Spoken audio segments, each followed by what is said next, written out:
जय हिंद बच्चों। कल हम पढ़ रहे थे इरोजनल एंड डिपोजिशनल लैंडफॉर्म, आपको पता है। और हमने जो कल कवर किया था वो क्या था, रनिंग वाटर का लैंडफॉर्म। आज हमें लैंडफॉर्म जो कवर करने हैं वो करने हैं ग्राउंड वाटर, ग्लेशियर, विंड, और एक और बचा है वो हम देख लेंगे जो भी बचा है, ठीक है। तो आज हमें ये वाले लैंडफॉर्म क्या करने हैं, डिस्कस करने हैं। तो आज जो मेरा जो पहला टॉपिक है वो है landform of ground water. Ground water, running water नहीं है, ये रनिंग वाटर से अलग है, ये ग्राउंड वाटर है, ठीक है।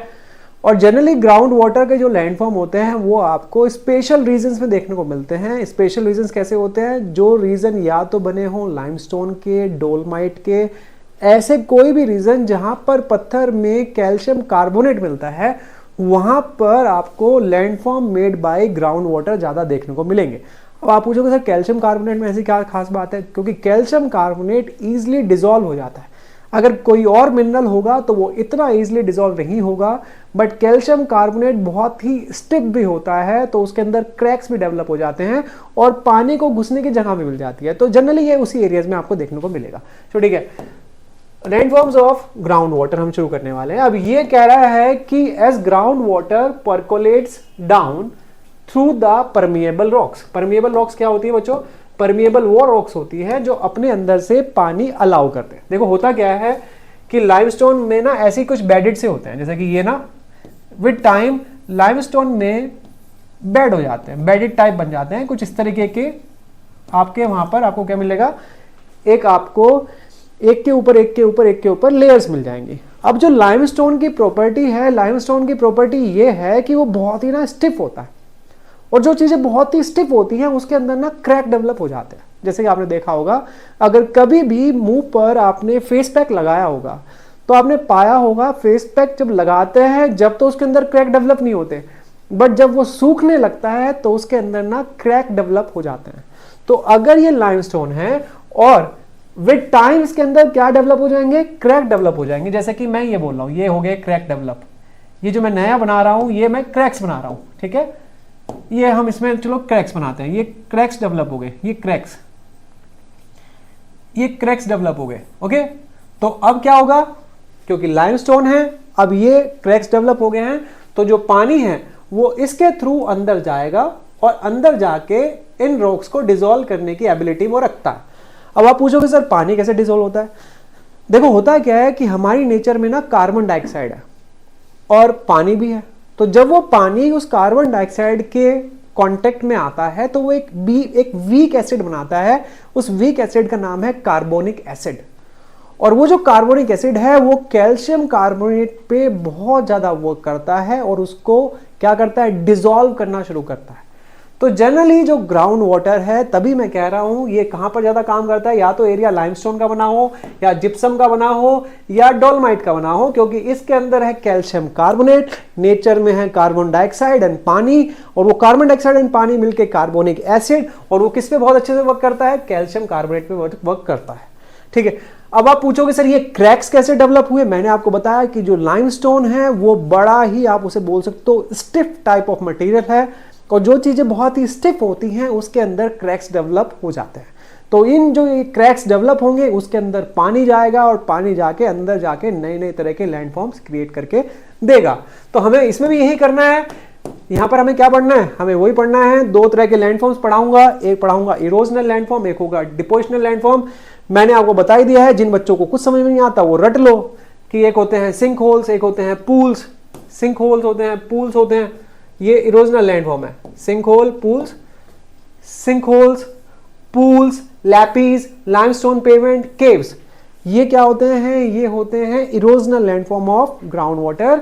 और इधर ये स्टेलेस्टाइट, स्टेलेग्माइट एंड केव पिलर, ये क्या होते हैं, ये डिपोजिशनल लैंडफॉर्म होते हैं, ठीक है।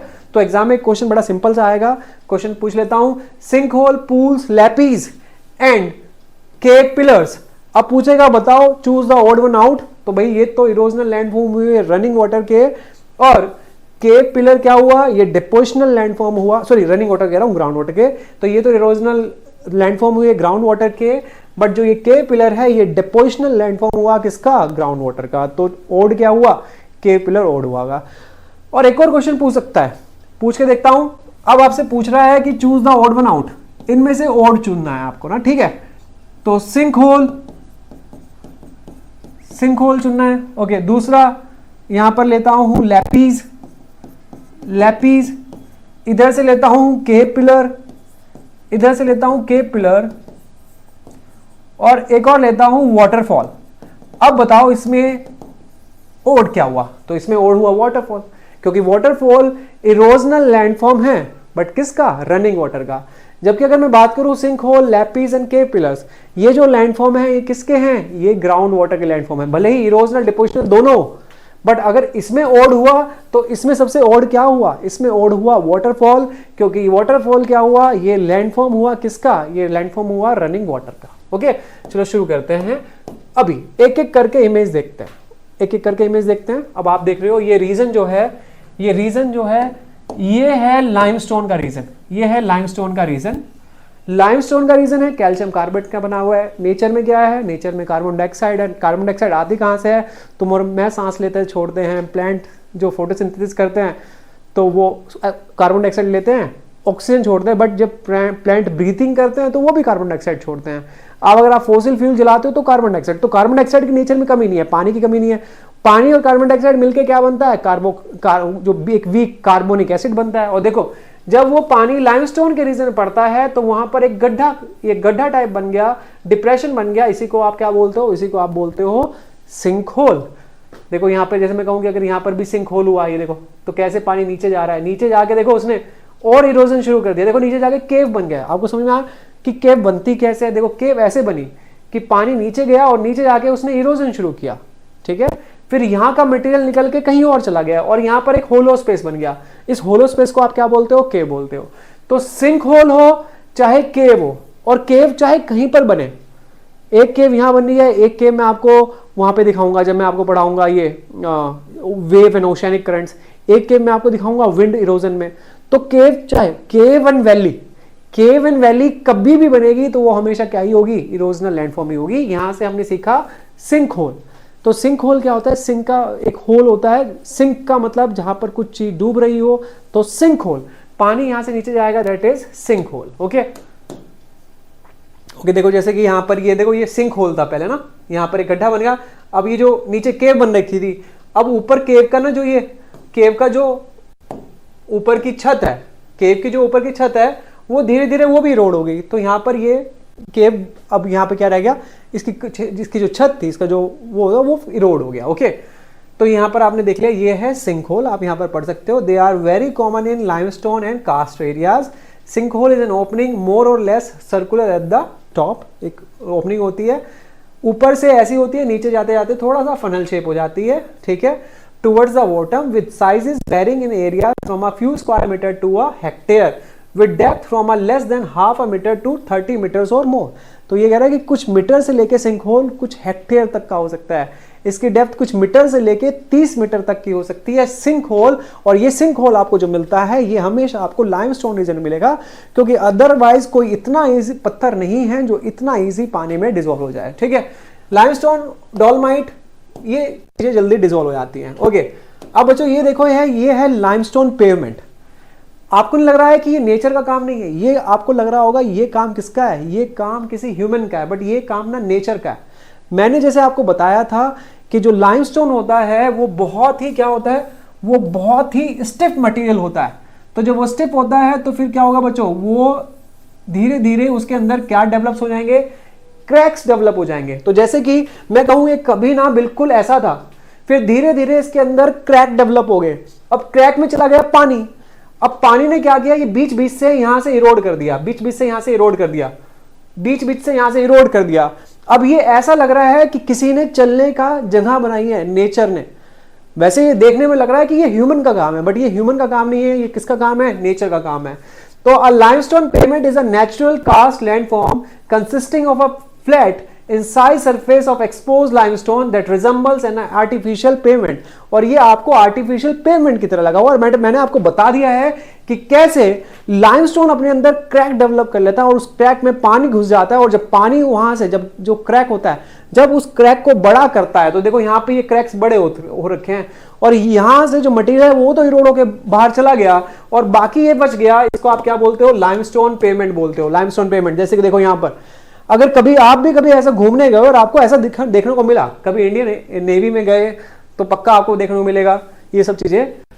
तो अगर आपने यहां पर ये देखने को मिला तो असल में इसे आप क्या बोलोगे, ये है लाइमस्टोन पेमेंट। और देखो यहां पर लोग बाग भी घूम रहे हैं, बहुत ही अम्यूज होंगे कि ऐसा किसने कर दिया यार, बहुत ही बड़े लेवल पर जब ऐसा होता है तो किसने किया होगा, लाइमस्टोन पेमेंट बोलते हैं। अब अगला है बच्चों लैपीज, ये भी सेम तरह से डेवलप होता है, यहां पर थोड़े गैप ज्यादा हैं और आपको ना ये रिज की तरह दिख रहा है। रिज क्या होता है, अ हीप ऑफ समथिंग, किसी तरह के जमावड़े की तरह, किसी तरह के उभार की तरह दिख रहा है। तो जब ये आपको रिज की तरह दिखे तो उसको आप क्या बोलते हो, लैपीज बोलते हो, लैपीज। ठीक है, सेम ही प्रोसेस है। हुआ ऐसे है कि पानी नीचे गया क्रैक्स में, उसने बड़े बड़े क्रैक्स डेवलप कर दिए। अब जो ये बचा हुआ आपको दिख रहा है, अगर ये बिल्कुल ही पेमेंट की तरह दिखता तो आप इसे लाइमस्टोन पेमेंट बोलते हैं, बट ये आपको रिज की तरह दिखता है। एक रिज ये दिख रही है, एक रिज ये दिख रही है, ओके, एक रिज ये दिख रही है। तो जब ये आपको बिल्कुल रिज की तरह दिखे तो इसको आप क्या बोलते हो, इसको आप बोलते हो लैपीज। क्या बोलते हो उसको आप, इसको आप लैपीज बोलते हो, ओके, लैपीज। नेक्स्ट केव्स, मैंने दिखाया था कि केव्स बनती कैसे है, मैंने दिखाया था कि कैसे सिंक होल से पानी नीचे जा रहा है, नीचे जाते जाते कोई ऐसा क्रैक डेवलप कर दिया।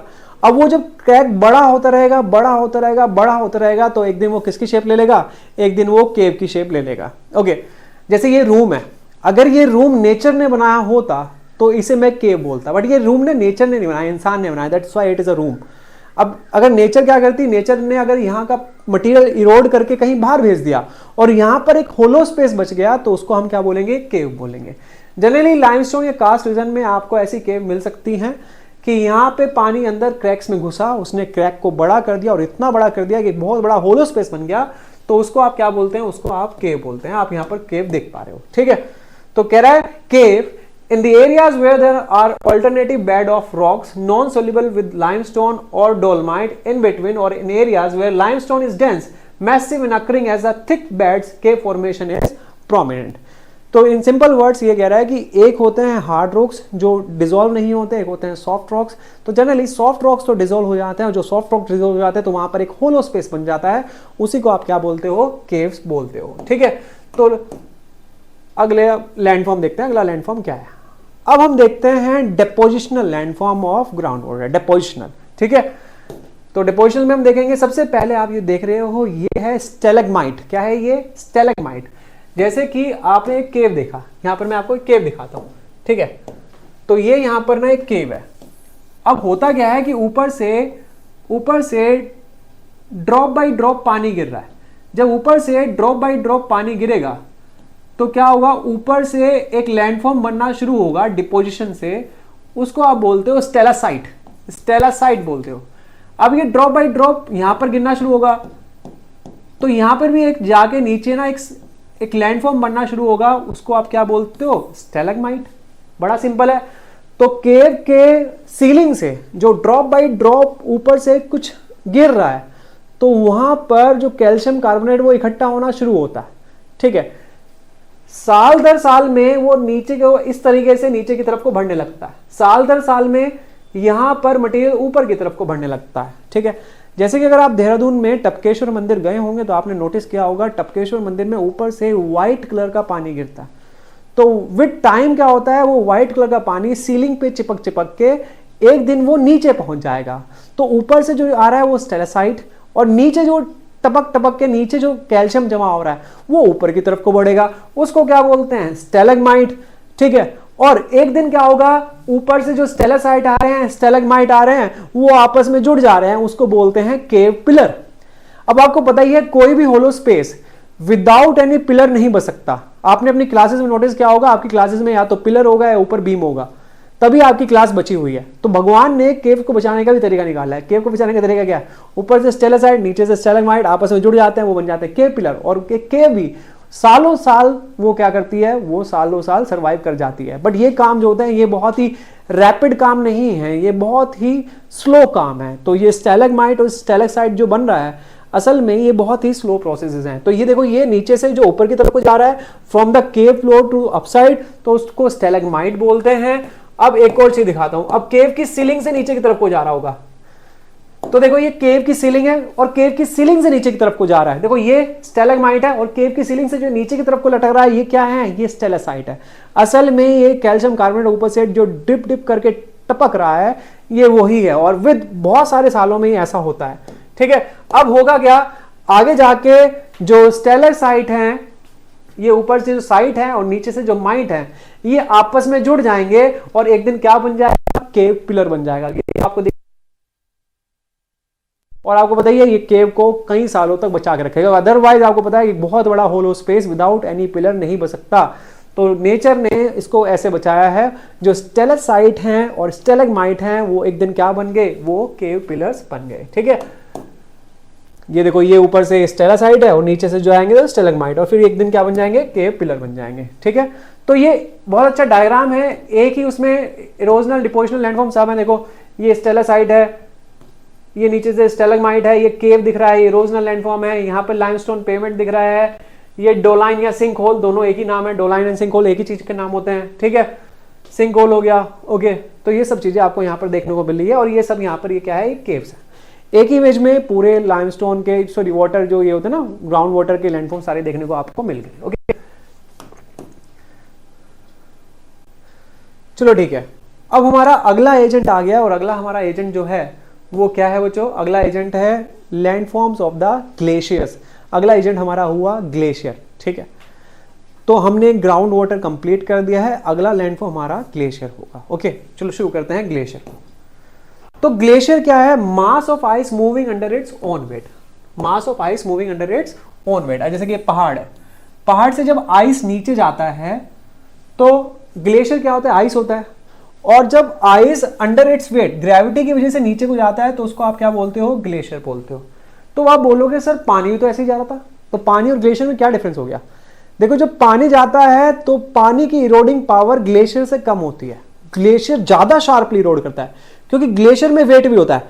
तो अगर आपने देखा होगा, अगर किसी चीज को ऐसे आपके पास बहुत कोई चीज है, उसको आप बहुत ही ऐसे किसी बहुत ही ज्यादा वेट वाली चीज से ऐसे नीचे की तरफ को करेंगे तो आप उसके ऊपर स्क्रैचेस पाएंगे। ओके, तो पानी और ग्लेशियर में डिफरेंस क्या है कि जो पानी काटता है वो विद टाइम काटता है, उसकी इरोडिंग पावर ग्लेशियर जितनी नहीं होती। जो ग्लेशियर है उसके अंदर वेट भी है, वो बिल्कुल चाकू की तरह काटता है, बिल्कुल शार्प काटता है ऐसे करके। ठीक है, क्योंकि उसमें वेट बहुत ज्यादा है तो वो बिल्कुल शार्प काटेगा। तो पानी के बने जो वो जो लैंडफॉर्म्स है और जो ग्लेशियर के बने लैंडफॉर्म्स हैं वो डिफरेंट होंगे। अदरवाइज आप बोल सकते हो सर पानी और ग्लेशियर सेम ही तो है। तो what is glacier, a mass of ice moving under its own weight, and glacier जो कटिंग पावर है वो ज्यादा शार्प होगी as compare to the water. The movement of the glacier is slow. Obviously सबको पता है जो ग्लेशियर है वो दिन में कुछ सेंटीमीटर से या फ्यू इंचेस ही मूव करते हैं। पानी तो आपने देखा होगा, पानी अभी पहाड़ों से आया और वो देखा यूपी पहुंच गया। ठीक है, तो पानी तो बहुत ज्यादा फ्लो करता है, बट जो ग्लेशियर है वो पूरे दिन में फ्यू सेंटीमीटर्स मूव करेंगे और बहुत ही ज्यादा वेट होगा। तो बिल्कुल शार्प चीजों को काटते हुए ग्लेशियर्स जाएंगे। अब आप देखेंगे, मैं आपको दिखाऊंगा कितना शार्प काटते हैं। The movement could be few metres और लेस और मोर। ये कह रहा है कि जो मूवमेंट होता है सेंटीमीटर्स में होता है, इंचेस में होता है, मीटर्स में होता है, ज्यादा मूवमेंट नहीं होता है। जब पानी होता है, पानी में ज्यादा मूवमेंट आपने देखा होगा। Okay, next. तो जो हमें पढ़ना है इरोजनल लैंडफॉर्म ऑफ ग्लेशियर और इधर है depositional landform of glacier. Erosional landform of glacier में क्या आएगा, सर्क आएगा, हॉर्न्स एंड सेरेटेड रिजेस आएगा, ग्लेशियल वैलीज एंड ट्रफ आएगा, हैंगिंग वैलीज एंड डी फ्योर्ड्स। ठीक है, और डिपोजिशनल लैंडफॉर्म में क्या आएगा, मोरेन्स, एस्कर्स, आउटवॉश प्लेन एंड ड्रमलैंड्स। अब आप पूछोगे सर ये क्या क्या होता है, वो हम एक एक चीज करके देख लेंगे।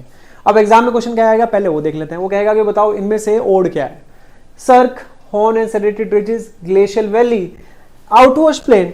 तो आप क्या आंसर लगाओगे, आउटवॉश प्लेन लगाओगे। कितना सिंपल है, मैं आपको गारंटी कर रहा हूं कि जरूर आएगा यहां से 16 to 20 मार्क्स का जरूर आएगा। अगर आप देख के जाओगे पक्का आएगा। ठीक है, तो शुरू करते हैं यहां पे। ओके, तो ये है सर्क। सर्क क्या होता है बच्चों, आप देख पा रहे हो यहां पे ये माउंटेन है और माउंटेन से ग्लेशियर सेंटीमीटर बाई सेंटीमीटर नीचे गए हैं। तो बहुत शार्पली कट करके कॉनकेव टाइप ऑफ बन गया है यहां पर ना। कुछ ऐसे माउंटेन आपको दिख रहे होंगे ऐसे, यहां पर आप नोटिस करेंगे तो कुछ कुछ ऐसा है ये आपको ना। तो ये चारों साइड से आपने देखा यहाँ पे ये ऐसे, इधर से ये ऐसे ऐसे, तो ये जो कॉनकेव टाइप ऑफ डिप्रेशन यहां पर बन गया है because of sharp cutting by the glacier, उसको आप क्या बोलते हो? सर्क बोलते हो। तो ये कह रहा है often found at the head of the glacier valley, glacier valley के हेड ऊपर देखने को मिलता है। These are most common of landform in glaciated mountain, तो ग्लेशिएटेड माउंटेन में ये सबसे कॉमन लैंडफॉर्म होता है। They are deep, long and wide trough और basin with very steep concave to vertical dropping high walls at it head as well as side. तो ये कह रहा है जो ये कटिंग है ये बहुत ही ज्यादा शार्प करता है, बहुत ही ज्यादा कट करता है। ग्लेशियर ना पानी की तरह नहीं करता, तो जो पानी वाला होता है वो थोड़ा सा जेंटल होता है, ये ना बिल्कुल स्टीप होता है और हल्का सा ऐसा होता है कॉनकेव जैसा, ठीक है। तो यहां पर आपको बहुत ही शार्प कटिंग देखने को मिलती है क्योंकि ग्लेशियर और पानी में डिफरेंस होता है, ग्लेशियर ज्यादा शार्प कट करता है। अब ये कह रहा है कि नीचे फिर यहां पर ना आपको एक लेक भी देखने को मिलती है, इस लेक को बोलते हैं टान लेक। क्या बोलते हैं? टान लेक बोलते हैं, TARN, टान लेक बोलते हैं, ठीक है। तो जहां पे सर्क होगा उसी के आसपास एक लेक देखने को मिलेगी, उसे बोलते हैं टान लेक। उसका इरोजनल लैंडफॉर्म से कोई लेना देना नहीं है। सर्क तो समझ में आ गया कि पानी और ग्लेशियर में क्या डिफरेंस होता है। ग्लेशियर कुछ सेंटीमीटर भले ही मूव करता हो बट शार्प कटिंग करता है, और ये शार्प कटिंग की वजह से आपको बहुत ही शार्प पहाड़ी देखने को मिलेगी, बिल्कुल सीधी खड़ी पहाड़ी आपको देखने को मिल सकती है, ठीक है। नेक्स्ट अगला है हैंगिंग वैली। तो देखो ये तो मेन वैली है जिसे आप यू शेप वैली बोलते हो, glacier generally U shape valley बनाता है, और हैंगिंग वैली क्या करती है? साइड में से भी। तो हैंगिंग वैली को समझने से पहले एक बार यू शेप वैली हम देख लेते हैं, यू शेप वैली देखते हैं। तो बच्चों जैसे जब मैंने रिवर पढ़ाया था तो मैंने आपको बताया था रिवर बनाती है वी शेप वैली, रिवर बनाती है वी शेप वैली, बट जो ग्लेशियर बनाता है वो कैसे बनाता है? यू शेप वैली बनाता है। देखो ग्लेशियर है, अब ये बिल्कुल जमा हुआ है, तो जब जमा हुआ है ये जब रब करता है तो पानी बेहतर नहीं, पानी डिपॉजिट हो रहा है, और पानी डिपॉजिट होने से ग्लेशियर बन रहा है, ठीक है। तो जब ये ग्लेशियर आगे को मूव करता है तो लेटरल इरोजन करता हुआ चलता है साइड से। पानी जो करता है वो वर्टिकल इरोजन करता है नीचे की तरफ को, बट जो ये ग्लेशियर है वो लेटरल इरोजन करता है, और इस लेटरल इरोजन की वजह से जो ग्लेशियर की वैली होती है, ग्लेशियर की वैली किस शेप की होती है बच्चों? ग्लेशियर की वैली होती है यू शेप की। तो जो ग्लेशियर वैली होती है वो कैसी बनती है? वो यू शेप की वैली बनती है। तो यहां पे लिखा हुआ है these valleys are trough like and U shaped with broad floors and relatively smooth and steep sided. जो साइड्स होती हैं वो रिलेटिवली बहुत ही स्मूथ साइड्स होती हैं, ठीक है। आप अगर एक मूवी देखेंगे अल्फा एक मूवी है, आप नेटफ्लिक्स पे देख सकते हैं अल्फा, उसमें आपको बहुत सारे ग्लेशियर लैंडफॉर्म्स देखने को मिल सकते हैं अल्फा मूवी में, ठीक है। चलो These valleys may contain littered debris or debris shaped as moraines with swampy and appearance. These may contain littered debris. अब ये कह रहा है कि जो ये वैलीज हैं यहाँ पर आपको पत्थर मिल सकते हैं, और पत्थर को बोलते हैं मोरेन्स। वैसे तो मोरेन्स डिपोजिशन लैंडफॉर्म का पार्ट है, इसलिए हम उसे डिस्कस नहीं करते।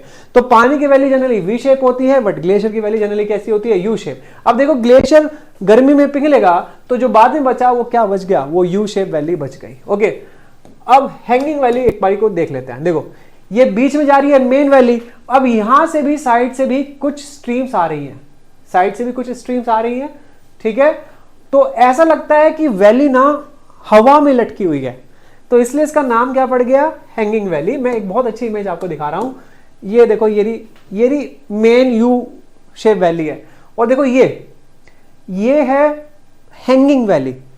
तो बहुत सारे ग्लेशियर और जगह से भी वहां पर आ रहे हैं, और अगर वो यू शेप वैली में आके अपना पानी डिस्चार्ज कर रहे हैं तो आपको ऐसा लगता है कि वैली ऊपर लटकी हुई है, तो उसको क्या बोलते हैं? Hanging valley. आप देख रहे हो कितनी खूबसूरत जगह है, अगर गलती से हम देख बैठे तो हम पागल ना हो जाए, ये ऐसी जगह है हैंगिंग वैली। जनरली आपको हैंगिंग वैली देखनी है तो आपको ऊपर ही ग्लेशिएटेड रीजन, नॉर्वे, स्वीडन ऐसी जगह पर जाओगे तो आपको ये ऐसी चीजें देखने को मिल सकती है, हैंगिंग वैली, ओके। तो हैंगिंग वैली हो गया हमारा, यू शेप वैली हो गया, ओके, और सर्क हो गया। वैसे एक डायग्राम की मदद से और दिखाता हूं, ठीक है। तो देखो ये डायग्राम है, ये सर्क हुआ, ठीक है, ग्लेशिएटेड रीजन में सबसे होता है। फिर जहां सर्क होता है वहां पर आपको टान लेक देखने को मिलती है, ठीक है। तो दो चीजें हो गई, ये यू शेप वैली हो गई, और यहां पर और भी ऊपर से ग्लेशियर अपना पानी डिस्चार्ज कर रहे हैं, ये कैसी हो गई? ये यहां पर हैंगिंग वैली हो गई, ठीक है। अब आते हैं अगले लैंडफॉर्म पे, ये है हॉर्न। मैंने जैसे आपको बताया था कि ग्लेशियर जो काटता है बड़ा ही शार्प काटता है, ठीक है। तो देखो ये आपको लग नहीं रहा है, ये हॉर्न की तरह नहीं लग रहा, बिल्कुल शार्प कटा हुआ है, ठीक है। तो इधर भी मैं कहता हूं इधर भी सर्क है, इधर भी सर्क है, इधर भी सर्क है, और ये बहुत ही पॉइंटेड सा चीज है। ऐसे पॉइंटेड माउंटेन सिर्फ आपको ग्लेशियर रीजन मिल सकते हैं, क्योंकि जो ग्लेशियर है उसकी कटिंग क्या है, बड़ी ही शार्प है। तो इसको आप क्या बोलते हो, इसको आप बोलते हो हॉर्न। देखो कितना शार्प है, ठीक है, ये हॉर्न हो गया। अब ये है एरिटी, तो देखो एक हॉर्न ये हो गया, एक हॉर्न ये हो गया, एक हॉर्न ये हो गया, एक हॉर्न ये हो गया, एक हॉर्न ये हो गया, एक हॉर्न ये हो गया। और देखो ये हॉर्न से हॉर्न तक जो ये पतली सी जो पाथवे है, ये इसको आप क्या बोलते हो, इसको आप बोलते हो एरिटी या सेरेटेड रिजेस। क्या बोलते हो, एरिटी या सेरेटेड, इसे रिजेस बोलते हो, सेरेटेड रिजेस बोलते हो। सेरेटेड का जनरली मतलब होता है, इंग्लिश में इसको बोलते हैं सेरेटेड रिजेस को शार्प, शार्प रिजेस। तो आपको लग रहा है ये रिज, एक हॉर्न से दूसरे हॉर्न तक। जनरली कभी हम मूवीज देखते हैं तो मूवीज में ये बहुत ही कॉमन सा एक सीन होता है। जैसे मैंने आपको बताया, आप अल्फा मूवी देख लेना, ये कोई ऐसी मूवीज जो हम देखते हैं हॉलीवुड मूवी में, हम ये बहुत सारी सीन देखते हैं कि यहां से इंसान इधर से उधर जा रहा है, तो ये जनरली एरिटी होता है, एक हॉर्न को दूसरे हॉर्न से जोड़ रहा है। अच्छा ये जो है ये सर्क है, इधर ये क्या है, ये इधर सर्क है, तो ये सर्क दिख गया, ये बहुत ही पॉइंटेड सी हिल, इसको हॉर्न बोलते हैं। एक हॉर्न से दूसरे हॉर्न ये क्या जा रहा है, ये एरिटी है, या इसको हम बोलते हैं सेरेटेड रिजेस। क्या बोलते हैं, सेरेटेड रिजेस बोलते हैं। तो हमारी 2-3 लैंडफॉर्म हो गए। ओके, अब एक है फ्योर्ड। बच्चों इससे सुंदर धरती पे कुछ नहीं होता। जनरली नॉर्वे वॉर्वे जाओगे तो ये फ्योर्ड देखने को मिलता है। अब आप पूछोगे सर फ्योर्ड क्या होता है, देखो फ्योर्ड मैं बना के दिखाता हूं फ्योर्ड होता क्या है, ठीक है। तो जैसे कि ये माउंटेन है, ये माउंटेन है, अब यहां से ग्लेशियर नीचे की तरफ को मूव कर रहा है, ग्लेशियर नीचे की तरफ को मूव कर रहा है, ठीक है, और इधर ये सी है, इधर ये सी है। तो हुआ ऐसे है कि जब ग्लेशियर नीचे की तरफ को मूव किया तो सेडिमेंट्स ऐसे इकट्ठा हो गए, सेडिमेंट्स ऐसे इकट्ठा हो गए, इधर सेडिमेंट्स इकट्ठा हो गए। तो यहां पर ना एक पानी का एक बहुत बड़ा, आप बहुत बड़ी लेक टाइप बोल लो, आप बहुत बड़ा इनलेट ऑफ वाटर बोल लो या लेक टाइप बोल लो। और इधर क्या हुआ, ओपन ओशन हुआ। जो ये फ्योर्ड्स हैं, FJORD, इन्हें फ्योर्ड्स बोलते हैं। जो ये फ्योर्ड्स हैं ये बहुत डीप होते हैं, इवन ये ओशन से भी ज्यादा डीप होते हैं, ठीक है। ओशन तो बहुत कम डीप होते हैं, बट जो फ्योर्ड्स होते हैं वो ओशन से भी ज्यादा डीप होते हैं। तो आप यहां पर देख पा रहे हो, अगर आप किसी फ्योर्ड को देखोगे ये ओशन से भी ज्यादा डीप होगा। एक साइड सी है, इस साइड फ्योर्ड है, और बहुत ही सुंदर स्पेस है। आप देख पा रहे हो यहां पर, आप कभी घूम पाए तो फ्योर्ड वाले रीजन में जरूर जाना। एक और बहुत अच्छी फ्योर्ड की इमेज है, मैंने आपको ड्रॉ करके बता दिया है कि फ्योर्ड बनते कैसे हैं, ठीक है, फ्योर्ड बनते कैसे हैं, ठीक है। अभी तक जितना मैंने पढ़ाया था ग्लेशियर के इरोजनल लैंडफॉर्म, जैसे कि ग्लेशियर के इरोजनल लैंडफॉर्म एरिटी और सेरेटेड रिजेस मैंने आपको पढ़ाया, हॉर्न पढ़ाया, सर्क पढ़ाया मैंने आपको, ठीक है। फिर मैंने आपको एक टान लेक भी दिखाई थी, ओके। फिर मैंने आपको फ्योर्ड दिखाया। अब मैं आपको दिखा रहा हूं डिपोजिशनल लैंडफॉर्म। क्या दिखाऊंगा, डिपोजिशनल लैंडफॉर्म ऑफ ग्लेशियर। तो सबसे पहला डिपोजिशनल लैंडफॉर्म आता है ग्लेशियर का, उसे हम बोलते हैं ड्रमलिन। अब ड्रमलिन बनता कैसे, एक बार नोटिस कर लेते हैं। देखो अब ये ना यहां पर एक पत्थर है, ठीक है, पत्थर है। अब हो ऐसा रहा है कि जो आइस है वो फ्लो करेगा, आइस है जो वो फ्लो करेगा, तो जो पत्थर हैं वो कुछ से इसकी हैज में इकट्ठा होने लगेंगे, ठीक है। तो ये देखो ये इसकी हैज में इकट्ठा होने लगे और फिर बाद में ये एक शेप ले लेंगे। तो एक जब बड़ा पत्थर और उसकी हैज में जब पत्थर इकट्ठा होने लगे और वो एक ऐसी शेप ले ले जैसे कि उल्टा स्पून, जैसे कि उल्टा स्पून, तो उसको आप क्या नाम देते हो, उसको आप नाम देते हो ड्रमलिन। तो ये ऑब्वियसली ये डिपोजिशन से बना है, तो इसलिए आप इसको क्या बोलते हो, इसको आप बोल रहे हो ड्रमलिन और डिपोजिशनल लैंडफॉर्म है, ठीक है। अब अगला आप देखते हैं। तो ये अगर कभी ओरिजिनली आपको ड्रमलिन देखने को मिला तो ये ओरिजिनल आपको क्या है, ड्रमलिन है, ओके। नेक्स्ट ड्रमलिन आप पढ़ भी सकते हो। अब ये जो है ये एस्कर है। आप पूछोगे सर एस्कर बना कैसे है, देखो ये यहां पर ग्लेशियर है, यहां से अगर पानी अंदर जाए और अंदर जाके पानी नीचे के रास्ते देखो यहां पर आ रहा है ऐसे ना। अब पानी आ रहा है तो पानी अपने साथ सेडिमेंट्स भी लेके आएगा। तो एक दिन क्या होगा, एक दिन ये ग्लेशियर ना पिघल जाएगा। एक दिन भाई सर्दी में ग्लेशियर जमता है और गर्मी में ग्लेशियर पिघलता है। तो सर्दी का तो सीन ये है कि नीचे से स्ट्रीम बह रही है, उसके साथ सेडिमेंट्स भी बह रहा है। गर्मी में क्या होगा, ये ग्लेशियर पिघल जाएगा और क्या रह जाएंगे, सिर्फ सेडिमेंट्स रह जाएंगे। और अगर ये सेडिमेंट्स आपको बहुत लंबा एक रिच टाइप दिखेगा, एक बहुत लंबा जमावड़ा ऑफ समथिंग दिखेगा, तो इसको बोलते हैं एस्कर। क्या बोलते हैं? एस्कर। अगर सच में एस्कर देखना है तो सच में कुछ एस्कर ऐसा होता है जैसा आप यहां पर इस इमेज पे देख पा रहे हो। तो अभी तक हमने कवर किया ड्रमलिन, एक किया एस्कर, और अब एक करते हैं यहां पर अगला लैंडफॉर्म। वैसे एस्कर को एक बार पढ़ लेते हैं। ये कह रहा है एस्कर क्या होता है? These are the ridges made up of sands and gravels deposited by glacial melt water flowing through the tunnel within and underneath glacier or through melt water channels on the top of the glaciers। तो जो मैंने पढ़ा है वही यहां पर लिखा हुआ है। तो दो लैंडफॉर्म हो गए हैं, एक हो गया ड्रमलिन, एक हो गया एस्कर। अगला देखते हैं कौन सा है? मोरेन्स। तो जब भी आप लद्दाख की इमेज देखते हो, लद्दाख की वीडियोस देखते हो, आप एक बहुत सारी चीजें नोटिस करते हो। एक साइड पहाड़ होते हैं और दूसरी साइड ये पत्थर इकट्ठा होते हैं। तो असल में जो पहाड़ से जब एक ग्लेशियर आता है तो नीचे बहुत सारे पत्थर लाता है। तो कुछ कुछ ऐसा सीन होता है, एक साइड पहाड़ है और एक साइड, इस साइड भी पत्थर इकट्ठा हो रखे हैं, इस साइड भी एक बहुत लंबी रिज बन गई है। तो ये जो उधर रिज बनी है या इस साइड बहुत सारा जमावड़ा हुआ है पत्थर का, इसको क्या बोलते हैं? मोरेन्स। क्या बोलते हैं इसको? मोरेन्स। और लद्दाख की सड़कों पर ये कॉमन सा एक वो है, कॉमन सा एक पिक्चर है कि एक साइड पहाड़ है, अपने साथ ग्लेशियर के साथ नीचे से ऊपर पत्थर ला रखा है, ऊपर से नीचे पत्थर लाया है, और पत्थर एक साइड डिपोजिट हो गए। देखो यहाँ पर पत्थर एक बाद में रिज भी बन जाएंगे, तो इसको आप क्या बोलते हैं? मोरेन्स बोलते हैं। एक बार मोरेन्स दिखा देता हूं। तो देखो ये यहां पर आप क्या देख पा रहे हो? ये एक मोरेन आप देख पा रहे हो, अ ridge of rock debris deposited bye a glacier.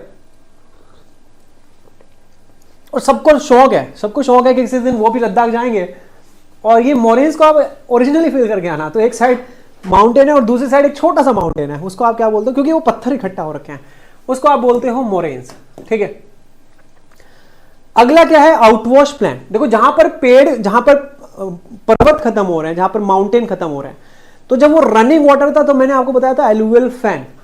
But यहां पर जब माउंटेन खत्म होंगे ग्लेशियल रीजन में, तो यहां पर उस एलुवियल फैन का नाम एलुवियल फैन नहीं होगा, यहां पर उसका नाम क्या होगा? आउटवॉश प्लेन होगा। तो देखो कुछ कुछ ऐसे तो लग रहा है, वहां पर हमने इसको एलुवियल फैन बोल देता है, अब यहां पर हम इसे क्या बोलेंगे? यहां पर हम इसे बोलेंगे आउटवॉश प्लेन बोलेंगे। ठीक है। तो an outwash plain also called as sandur is a plane formed by glaciofluvial deposit due to the melt water and outwash। ये कह रहा है कि एक तरह का प्लेन बन जाता है, ऊपर से जो सेडिमेंट्स आते हैं वो जो एक प्लेन बन जाता है उसे आउटवॉश प्लेन बोलते हैं। वहां पर हमने इसे क्या बोला था? एलुवियल फैन बोल दिया था। तो ये है आउटवॉश प्लेन। ओके, यहां पर आप बहुत सारी चीजें देख पा रहे हो। यहां पर आप मोरेन्स देख पा रहे हो, यहां पर आप सर्क देख पा रहे हो, यहां पर आप होर्न देख पा रहे हो, ये आपको सेरेटेड रिजेस देखने को मिली है। तो एक ही डायग्राम में आपको बहुत सारी चीजें देखने को मिल रही है। ओके, चलो बच्चों, अगला जो हमारा एजेंट है वो है हमारा वेव्स एंड करंट्स। अब आप बोलोगे सर रनिंग वाटर और वेव्स एंड करंट में क्या डिफरेंस हुआ? दोनों ही तो हो गए। देखो पहली बात तो वेव्स एंड करंट्स का जो ये लैंडफॉर्म्स मिलेंगे ये आपको समुद्र किनारे मिलेंगे, और रनिंग वाटर में और वेव्स एंड करंट में एक और डिफरेंस है। रनिंग वाटर जस्ट मूव कर रहा है, वेव एंड करंट हिट कर रहे हैं। ठीक है, बार बार हिट कर रहे हैं। और आपको पता ही है कि एक चीज सिंपली मूव कर रही है और एक चीज हिट कर रही है। अगर इन दोनों में आपको पता लगाना हो कि डायनामिक तरह के लैंडफॉर्म कौन बनाएगा, तो सबसे डायनामिक तरह के लैंडफॉर्म वेव्स एंड करंट बनाता है, क्योंकि ये सिर्फ चलता नहीं है, ये क्या करता है? ये हिट करता है। ठीक है, तो सबसे डायनामिक लैंडफॉर्म। अगर आप कभी गोवा गए और आपने समुद्र किनारे कोई लैंडफॉर्म देखा, अगली बारी 6-7 साल बाद गए और फिर उसी जगह पर गए, देखा कि वहां पे वो लैंडफॉर्म मिला ही नहीं, क्योंकि वेव्स एंड करंट सबसे डायनामिक लैंडफॉर्म्स बनाते हैं, क्योंकि ये सिर्फ चलते नहीं हैं, ये क्या करते हैं? ये हिट करते हैं। ठीक है, ये आपको पता लग गया। चलो ठीक है, अभी यहां पर हम देख लेते हैं। तो ये कह रहा है कि coastal processes are the most dynamic hence most destructive. Obviously जब हिट करोगे तो ये डिस्ट्रक्टिव एंड डायनामिक होगा ही है। Most of the changes along the coast are accomplished by waves. ये कह रहा है जो ज्यादातर चेंजेस होते हैं अलोंग द कोस्ट, उनको कौन करता है? उनको वेव्स करता है, क्योंकि वेव्स आती रहती है, बनती रहती है और टकराती रहती हैं।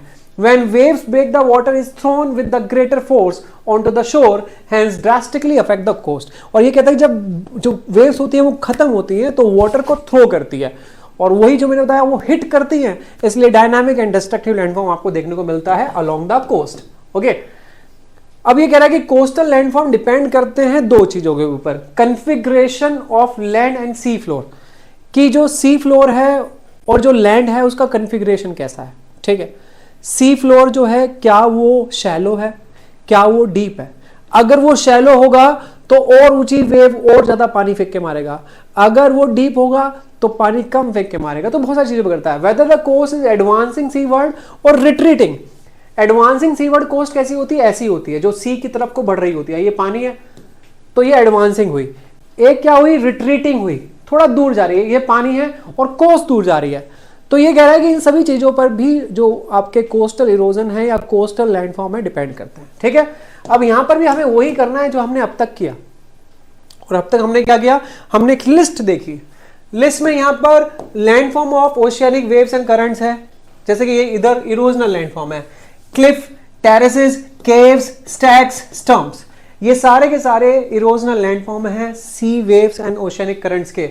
और इधर beaches, dunes, bar and barriers and spits, ये सारे डिपोजिशनल लैंडफॉर्म हैं। किसके डिपोजिशनल लैंडफॉर्म है, किसके लैंडफॉर्म है डिपोजिशनल लैंडफॉर्म, ये हैं depositional landform of waves and oceanic currents. अब एग्जाम में क्वेश्चन आता है, वो पूछ लेते कैसे आता है। वो पूछेगा बताओ which of the following is not the depositional landform of waves and currents, beaches, dunes, bar, barriers और स्टैक्स। तो किसे बाहर निकालोगे, स्टैक्स को बाहर निकालोगे, क्योंकि आपको पता है जो स्टैक्स है वो क्या है, वो इरोजनल लैंडफॉर्म है of sea waves and currents का, और ये बाकी सब क्या है, डिपोजिशनल है। तो शुरू करते हैं, सबसे पहले किससे शुरू करते हैं, erosional landform of oceanic waves and currents. तो सबसे पहले जो लैंडफॉर्म पढ़ते हैं वो पढ़ते हैं क्लिफ। पहला लैंडफॉर्म क्या है, क्लिफ। अब आपको देखो यहां पर आके ये टकरा रही है, यहां पर आकर वेव्स टकरा रही है, तो नीचे से कुछ कुछ ऐसा हो जाएगा, नीचे से कुछ ये थोड़ा सा केव बनना शुरू हो जाएगा। तो ये कुछ कुछ ऐसा हो जाएगा, ऐसा, ठीक है। और आपने सुना होगा, बहुत सारे आपने रेस्ट्रोज देखे होंगे जिसका नाम होता है क्लिफ रेस्ट्रोज होता है या क्लिफ जंपिंग होता है। तो क्लिफ जंपिंग क्या होता है, अगर कोई ऐसा है पोर्शन है जो इसकी तरफ को ऐसे हो रहा है, तो यहां पर आप खड़े हो, तो आप किस पे खड़े हो, क्लिफ पे खड़े हो आप, ठीक है। आप क्लिफ पे खड़े हो तो इसको बोलते हैं क्लिफ। और ये क्लिफ बनता कैसे है, जब बार बार वाटर आके यहाँ पे टकराएगा तो यहाँ पे इरोजन होगा और ये कुछ कुछ ऐसा बन जाएगा। तो यहाँ पर इसे आप क्या बोलोगे, इसे आप बोलोगे क्लिफ। लोग जनरली क्लिफ पे चढ़ के सुसाइड करते हैं, क्लिफ जंपिंग करते हैं, क्लिफ में रेस्ट्रोज होते हैं, बहुत सारी चीजें क्लिफ पे होती है। तो ये हुआ क्लिफ, ये हुआ erosional landform of oceanic waves and currents, ठीक है।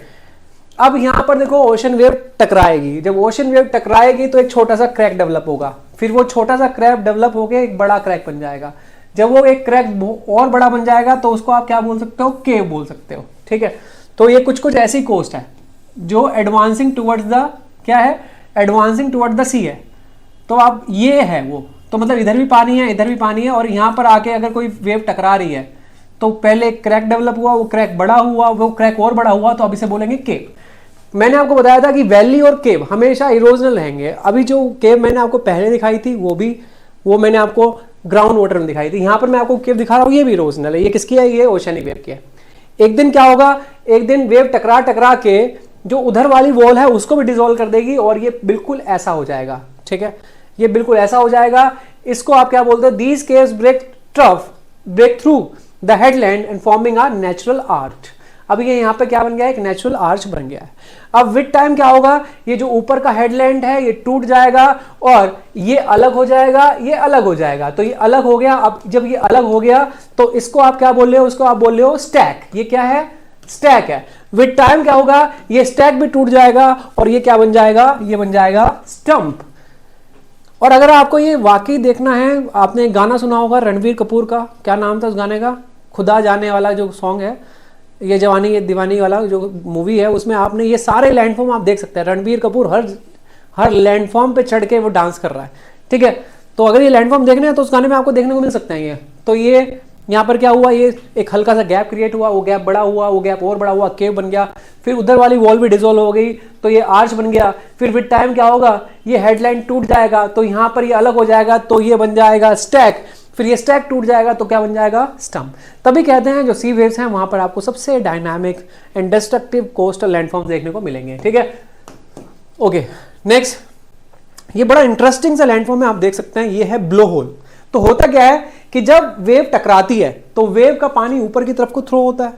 जब ऊपर की तरफ को थ्रो होगा तो यहां पर एक क्या हो जाएगा, ये ऊपर का ये यहां पे रॉक है वो डिसॉल्व होना शुरू हो जाएगा, ठीक है। अब आपने अगर देखो कितना खूबसूरत आपको लगेगा कि ओशियनिक वेव यहाँ पे आके टकरा रही है, पानी ऊपर जा रहा है, तो इसे बोलते हैं ब्लो होल। अगर आपको ब्लो होल फील करना है तो ये वाली इमेज बहुत बेटर रहेगी। ओके, ये देखो बताओ ये क्या है, ये स्टैक है या नहीं है? यस, ये स्टैक है। यहाँ पर ये स्टैक दिख रहा है आपको, ब्लो होल दिखाते हूँ। ओके, तो ब्लो होल, ये रहा ब्लो होल, ठीक है, ये ब्लो होल है। देखो ओशियनिक वेव यहां कहीं टकरा रही है और पानी कहां से निकल रहा है? ऐसे ऊपर को निकल रहा है, तो ये हुआ ब्लो होल। ओके, अब एक और अच्छी सी इमेज देख लेते हैं। देखो यहां पर वही जो हमने बताया वीकनेस, ये ब्लो होल, देखो यहां पर ये ब्लो होल है, ठीक है। यहां पर ये सी केव है, ये आर्च बन गया, ये हेडलैंड टूट गया तो स्टैक बन गया, स्टंप बन गया, ठीक है। और ये जो ऊपर का पार्ट है इसको आप क्या बोलते हो? इसको बोलते हो टेरेसेस, इसे बोलते हो सी टेरेसेस बोलते हो आप इसे। क्लिफ नहीं बोलते, क्लिफ अलग है। क्लिफ के लिए क्या कंडीशन होनी चाहिए? क्लिफ के लिए ऐसी कंडीशन होनी चाहिए, ये है क्लिफ, ठीक है। ये क्या है? ये टेरेस है। फिर टेरेस टूट जाएगी तो वो क्या बन जाएगा? स्टैक बन जाएगा, ठीक है। तो ये बन गया ब्लो होल। ओके, तो ये थे ओशियनिक करंट्स के कुछ इरोजनल लैंडफॉर्म जो मैंने आपको पढ़ाया। मैंने आपको ब्लो होल पढ़ाया, सी केव्स पढ़ाई, टेरेसेस पढ़ाई, फिर स्टैक्स पढ़ाया, स्टम्प्स पढ़ाया। तो वो जो सारे थे वो इरोजनल लैंडफॉर्म थे सी वेव्स के। अब मैं आपको पढ़ा रहा हूँ depositional landform of sea waves के, ठीक है। अब डिपोजिशनल लैंडफॉर्म में देखो रेत इकट्ठा होना है, ठीक है। यहाँ पर आप देख पा रहे हो, ये बहुत अच्छी इमेज है यहाँ पर हम जो देख पा रहे हैं। ओके, तो देखो यहाँ पर ये रेत इकट्ठा हो गया है कुछ इस तरीके से। इधर ये कोई लगून है और लगून के मुंह पर कोई रेत इकट्ठा हो गया, इसे बोल रहे हैं सैंड स्पिट। अगर आपको सैंड स्पिट देखना है तो कुछ ऐसा है, देखो ये रहा, ये नेचुरल फिगर है सैंड स्पिट की, ठीक है। अब आप यहां पे देख पा रहे हो ये आपको लग रहा है बैरियर, तो ये है बैरियर आइलैंड या बैरियर बार। ऐसे ही यहां पर आपको बैरियर दिख रहा है, तो ये बैरियर आइलैंड। अगर आपको नेचुरली देखना है, ये है बैरियर। तो सी में अगर आप जाओगे और जितने भी आप लैंडफॉर्म देख रहे हो तो अम्यूज होंगे कि बना कैसे है, वो जस्ट एक डिपोजिशन है सैंड का, ठीक है। अब आप देखो यहां पर एक ये आइलैंड दिख रहा है और यहां पर एक मेनलैंड दिख रहा है। ये मेनलैंड है, ये आइलैंड है, उसके बीच में सैंड इकट्ठा हो गया है, उसको बोलते हैं टोम्बोलो। क्या बोलते हैं? टोम्बोलो। ये भी डिपोजिशनल लैंडफॉर्म है, ये भी क्या है? डिपोजिशनल लैंडफॉर्म है। अब देखो यहां पर कोस्ट किनारे, मेनलैंड के किनारे यहां पर रेत इकट्ठा हो गया है, रेत, तो इसको क्या बोलते हैं? इसको बोलते हैं बीच। तो यहां पर तीन चीजें देखने को मिल रही है। आपको देखने को मिला सैंड स्पिट, आपको देखने को मिला बैरियर आइलैंड, टोम्बोलो, और यहां पर आपको क्या देखने को मिला? बीच। अब ये जो सैंड स्पिट है कुछ ऐसा लगेगा, बैरियर आइलैंड ऐसा लगेगा, बीच आप लोगों ने तो देखी है, और ये क्या है? ये बीच है। ये सारे के सारे डिपोजिशनल काम है किसके? ओशियनिक वेव्स एंड करंट्स के, ठीक है। चलो बच्चों, अभी रह गया हमारा आखिरी जियोमॉर्फिक एजेंट जिसका नाम है विंड, और विंड से बने हुए लैंडफॉर्म हमें देखने हैं। Okay, wind. अब आप बोलोगे सर क्या विंड भी इरोड कर देता है? यस, विंड भी इरोड कर देता है। देखो सिंपल सी बात है, अगर आज मैं कहता हूं कि दो पार्टिकल्स उड़ के आए आज, ठीक है, कल को 3 आए, अगले फिर 2 आए, तो आप सोचो कि एक दिन में 2 ही पार्टिकल अगर उड़ के आ रहे हैं तो कितने साल हो गए धरती को बने? 3.6 बिलियन ईयर एगो। तो आप सोचो कितने ही तो चेंजेस आएगा। तो स्लो चेंजेस होते हैं बट होता जरूर है, ठीक है। तो यहां पर ये लिस्ट है इरोजनल लैंडफॉर्म की, जिसको कुछ नहीं आता वो ये लिस्ट याद कर लो। Pediments, pediplains, playas, deflation hollows and caves, mushroom tables and पैडीज, पेडिस्टल भी बोलते हैं जिसको, ज्यूगन एंड यार्डेंस, और एक है डिमोइसेल्स। अभी हम ये पढ़ते हैं और इधर देखते हैं हमारे depositional landform, sand dunes, barchan, seif, parabolic, transverse, longitudinal, ये सब देखते हैं। तो इधर हो गया आपके इरोजनल लैंडफॉर्म ऑफ विंड और इधर हो गए डिपोजिशनल लैंडफॉर्म ऑफ विंड। चलो शुरू करते हैं।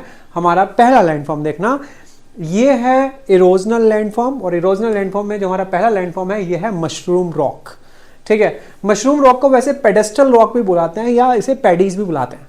तो अभी सोचो ये मशरूम रॉक, ये जनरली आपको डेजर्ट एरिया में ही मिलेगा, क्योंकि डेजर्ट एरिया में एयर के साथ साथ सैंड भी उड़ता है, और सैंड जो है वो एब्रेसिव एक्शन करता है। तो जब जैसे ही आपको पता ही होगा सैंड ज्यादा कहाँ उड़ेगा, सरफेस के नजदीक उड़ेगा, सरफेस से ऊपर उड़ेगा, तो ऑब्वियसली सरफेस के नजदीक ज्यादा उड़ता है। तो जब सैंड उड़ के बार बार इस पत्थर के ऊपर लगता है तो वो एब्रेसिव एक्शन से नीचे से इरोड कर देता है। ऊपर इतना सैंड होता नहीं है, क्योंकि भाई सैंड आपको पता ही है, अगर आप किसी 4 मंजिल पे खड़े हो और एक आप नीचे खड़े हो तो आपको ज्यादा धूल मिट्टी कहाँ लगेगी? 4 मंजिल पे लगेगी या नीचे लगेगी? ऑब्वियसली नीचे लगेगी, सरफेस के नजदीक लगेगी। तो यहां पर सरफेस के नीचे ज्यादा इरोड होता है, जैसे जैसे आप ऊपर जाते हैं वहां पर कम इरोड होता है, और ये एक ऐसा रॉक बन जाता है जिसे मशरूम रॉक, पैडीज या पेडेस्टल रॉक भी बुलाते हैं, ठीक है। नेक्स्ट, ओके, अगला देख लेते हैं बच्चों, ये है यार्डेंग। यार्डेंग करते हैं इसे। यार्डेंग क्या है, देखो विंड के साइड साइड पैरेलल है, तो विंड जैसे जैसे चलती है देखो वैसे वैसे कट हो रखा है। अच्छा, एक है सॉफ्ट रॉक, एक है हार्ड रॉक। तो जो ये बचे हुए हैं ये है हार्ड रॉक, और जो इरोड हो चुके हैं वो है क्या है, सॉफ्ट रॉक है। तो सॉफ्ट रॉक विंड के पैरेलल पैरेलल इरोड हो चुके हैं, और जो बचे हैं वो हैं ये बचे हुए हैं। और ऐसे लैंडफॉर्म को हम क्या बोलते हैं, यार्डेंग बोलते हैं। Ridge of rock formed by the action of wind usually parallel to the prevailing wind direction. जिस साइड को विंड प्रिवेल करती है उसके पैरेलल ये बनते हैं। आपको भी दिख रहा होगा ये कुछ कुछ विंड की डायरेक्शन में। अगर आप यहां कहीं पे खड़े होंगे आपको एकदम सरसराहट की आवाज आएगी। अब आप बोलोगे सर विंड ने इन्हें क्यों छोड़ दिया, क्योंकि ये हार्ड रॉक होंगे। विंड ने जहां से रिमूव किया, इनके बीच के जो पत्थरों को रिमूव किया, वो क्या होंगे, वो सॉफ्ट रॉक होंगे। ठीक है, ये है यार्डेंग। अब बच्चों ये है ज्यूगेन। ये क्या है, ज्यूगेन है अ table shape area of rock found in arid and semi arid areas formed when more resistant rock is reduced at a slower rate than the softer rocks। अब यहां पर ये पहले एक ही पत्थर था, ठीक है। जो सॉफ्टर रॉक्स है वो तो जल्दी इरोड हो गए, और जो बच गए वो हार्ड रॉक है। और ये टेबल लैंड जैसा आपको दिख रहा है। अगर ऐसा कोई फीचर आपको डेजर्ट एरिया में दिखता है तो उसको आप क्या बोलते हो, उसे आप बोलते हो ज्यूगेन। क्या बोलते हो, उसे आप बोलते हो ज्यूगेन। तो अगर आप कभी किसी डेजर्ट एरिया में आपको जाने को मिला होगा, आपने ऐसे ऐसे लैंडफॉर्म देखे यार्डेंग, ज्यूगेन, तो आप समझ जाना ये सब किसका काम है, ये विंड का काम है। अब ओके, अब आता है पेनी प्लेन। तो अब आता है पेनी प्लेन। देखते हैं पेनी प्लेन क्या होता है। ये कह रहा है कि पहले ये ऐसा था, आपको दिख रहा होगा ये शेडेड सा पोर्शन, पहले ये ऐसा था और विंड ने इसको क्या कर दिया है, विंड ने इसको बिल्कुल प्लेन कर दिया है। तो अगर उबड़ खाबड़ सरफेस को बिल्कुल प्लेन कर दिया हो तो पेनी प्लेन। और अब देखो ये क्या था, ये कह रहा है पहले ये ऐसा था, पहले ये ऐसा था और अब विंड ने इसको ऐसा कर दिया है, थोड़ा सा उबड़ खाबड़ कर दिया है, तो अब ये क्या बन गया है, पैडी प्लेन। तो अगर उबड़ खाबड़ था और उसको प्लेन कर दिया तो पैनी प्लेन, और अगर प्लेन था तो उसको उबड़ खाबड़ कर दिया तो वो क्या बना, पैडी प्लेन। और ये दोनों के दोनों किसका काम है, ये दोनों के दोनों विंड का ही काम है। ठीक है, नेक्स्ट इंसलबर्ग। इंसलबर्ग क्या होते हैं, स्टैंड अलोन हिल्स होते हैं। ये क्वेश्चन ऑलरेडी एग्जाम में पूछा जा चुका है। स्टैंड अलोन हिल्स, जैसे कि ये इंसलबर्ग है, ये डायग्राम है, ये रियल में इंसलबर्ग है। तो डेजर्ट एरिया में स्टैंड अलोन मतलब आसपास, देखो मसूरी में जाके पहाड़ दिखेंगे तो कोई भी मतलब कोई भी आपको है ना अम्यूजिंग कोई बात नहीं है, वो ऑब्वियसली पहाड़ों में आपको पहाड़ दिखेंगे, बट एक एरिया जहां पर आसपास कोई पहाड़ नहीं और एक स्टैंड अलोन हिल दिख जाए तो उसको क्या बोलते हैं, इंसलबर्ग बोलते हैं। इसे रेजिडुअल हिल क्या डेजर्ट रीजन के हिल भी बोलते हैं। नाम क्या हुआ, इंसलबर्ग। ठीक है, ये पलाया। पलाया क्या होता है, एक सूखी हुई लेक बेड, उसे हम क्या बोलते हैं, पलाया बोलते हैं। ठीक है, जनरली कहीं से मटेरियल इरोड हो रखा है, ठीक है, ये यहां पर इरोजन से यहां पर ये डिपोजिशन हुआ है, ऊपर से आए सेडिमेंट्स, बट पहले ये जो आता है ये आता है इरोजनल लैंडफॉर्म ऑफ विंड में आता है। क्योंकि ये क्यों आता है, क्योंकि यहां से कोई चीज यहां पर इरोड करके कहीं और भेजी गई है, इसलिए इसको यहां पर पलाया बोल रहे हैं और ये इरोजनल लैंडफॉर्म है। ठीक है, नेक्स्ट ये जो आपको दिख रहे हैं इस तरह के पत्थर, ऊपर ये देखो ये पत्थर ऐसे कुछ दिख रहे हैं, इसको बोलते हैं डिमोइसेल्स। एक बार पढ़ लेते हैं। These are the rock pillars which stand are as resistant rock above the soft rock as a result of differential erosion of the hard and soft rock. तो ये यहां पर कह रहा है कि जो रेजिस्टेंट रॉक हैं ये खड़े हुए हैं ओवर द सॉफ्ट रॉक। तो ये रेजिस्टेंट रॉक हैं जो किसके ऊपर खड़े हुए हैं, सॉफ्ट रॉक के ऊपर खड़े हुए हैं। तो ये देखो ऊपर अलग रॉक है, ये नीचे अलग रॉक है, नीचे वाला ज्यादा इरोड हो रहा है, ऊपर वाला थोड़ा सा कम इरोड हो रहा है। अगर ऐसा कोई लैंडफॉर्म आपको देखने को मिलता है ऐसे आप क्या बोलेंगे, डेमोइसेल्स बोलते हैं। ठीक है, नेक्स्ट डिफ्लेशन होलोज। जब एयर यहां पे टकराती है तो यहां पर एक तरह का डिप्रेशन बन गया, डिप्रेशन एक गड्ढा टाइप बन गया, तो ऐसे इसे बोलते हैं डिफ्लेशन होलोज। और ये भी इरोजनल लैंडफॉर्म है विंड का। और देखो यहां पर ये एक इधर ना एक वॉल टाइप थी और यहां पर ना हवा टकरा टकरा के ना यहां पर एक ना क्या बना दिया है, टकरा टकरा कर यहां पर एक होलो स्पेस बना दिया है, यहां पर एक होलो स्पेस बना दिया। और मैंने आपको बताया केव चाहे कहीं पर ये वो इरोजनल ही होगी, तो यहां पर विंड टकराने से जो होलो स्पेस बन गया यहां पर ये हुआ डिफ्लेशन केव्स। और यहां पर जमीन के ऊपर एक जो गड्ढा बन गया बिकॉज ऑफ एयर, इसे बोलते हैं डिफ्लेशन होलोज, इसे बोलते हैं। ठीक है, नेक्स्ट अगला है डिपोजिशनल लैंडफॉर्म। और बहुत ही सिंपल है डिपोजिशनल लैंडफॉर्म ना, आपने ये देखा होगा, इसे सैंड ड्यून्स भी बोलते हैं। और जब सैंड ड्यून्स किसी पर्टिकुलर स्टाइल में इकट्ठा हो तो उसे क्या बोलते हैं, बर्चन्स बोलते हैं। क्या बोलते हैं, बर्चन्स बोलते हैं। तो देखो सारे के सारे सैंड ड्यून्स ही हैं, सबके सब सैंड ड्यून्स ही हैं।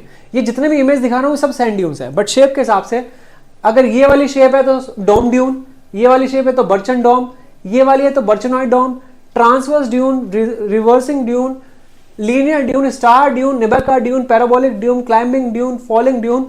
तो भाई ड्यून और ड्यून के जो डिपोजिशन के स्टाइल है उसके हिसाब से उनको अलग अलग हम नाम दे देते हैं। बट अगर सैंड ड्यून है और पीछे ड्यून दिख रहा है तो हमेशा वो क्या ही होगा।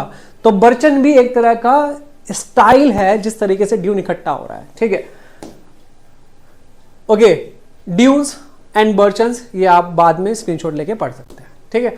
चलो ठीक है, आज का हमारा क्लास पूरा हो गया और मैंने आपको सभी लैंडफॉर्म दिखा दिए हैं ऑफ डिफरेंट एजेंट। आपको बस क्या करना है, आपको पढ़ के जाना है और मैंने समझाने की कोशिश की है। और जिसको समझ में नहीं आता फिर वो क्या कर सकता है, फिर वो रट सकता है। और आपको रटने वाले टेबल्स अलग ही यहाँ पे मैंने बना के दिए हैं, ठीक है। इसी के साथ फिर मिलते हैं। जय हिंद, जय Bharat. Kindly subscribe D-Day YouTube channel and don't forget to press bell icon.